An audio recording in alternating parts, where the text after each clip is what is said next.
businesses today make roughly $500 million a year. How did you scale? Question for you. Have you ever been broke before? What? Have you ever been broke before? I don't know. Let's define broke. I guess where you struggle financially. Is Yes. there- yeah? Yeah, I have. What industry did you decide to pursue a career in? What do you do for a living out here in Dallas, Texas? I run banks. What was the most amount of money that you ever made in a single year? My businesses today make roughly $500 million a year. How did you scale to a 9-figure business? A lot of people, they have a great idea, they start, and really struggle to scale and Mostly grow. through acquisition. What do you implement to scale them, though? The game in banking is to buy them and strip out costs. So were you always in banking? 44 years, yeah. How important was that focus and not diversifying, trying to jump from industry to industry? How important was it for you to get really good at one thing as opposed to trying to become a master of many different industries? It's pretty simple. I preach to people who want to be entrepreneurs that the worst thing you can have is plan B. Plan B is the largest enemy to plan A. It takes away focus from plan A. If you're already thinking about what you're going to do if this doesn't work, you're already starting behind. You got to play like the only thing that's going to work is plan A. Not everybody agrees with me, but I think plan Bs are awful. More than 90% of businesses actually won't make it past 5 years. What's the most common mistake you see business owners make that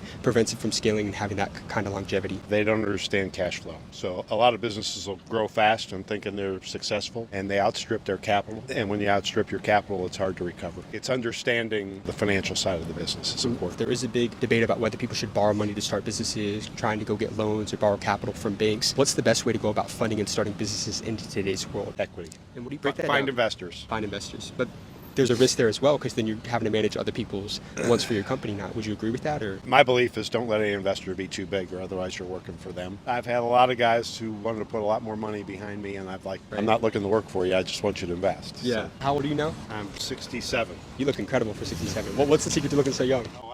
I aspire to look that way at 67. Get to the gym every day and eat well. Yeah, I can tell, man. I appreciate you. With everything that you've learned throughout your career, though, if there's one lesson, like what advice would you give to your 20-year-old self if you were starting over again? Go out on my own sooner than I did. Do you think everybody's built for entrepreneurship, though? No, not everybody's built for it. But if you want to make real money, you usually have to make it working for yourself. Thank you so much. Yeah. I really appreciate you. Have a Thanks. great day. Actually, I got to get one more. Okay. Negotiation. It's a big component of businesses and closing deals, and your businesses have done multiple 9 figures. You're at the table with some heavy hitters. What's your best sales and negotiating advice for people trying to get better at closing clients and closing deals in today's world? Do you have a tactic for somebody that maybe they're running an agency or a type of business where they're trying to close people? What's your best negotiating advice for people trying to close more deals? Walk away. The best deals I've done in my life, I've walked away, and they've come back. Thank you so much. I appreciate you. Yeah. What's Good your luck name? to you guys. Kevin. Kevin.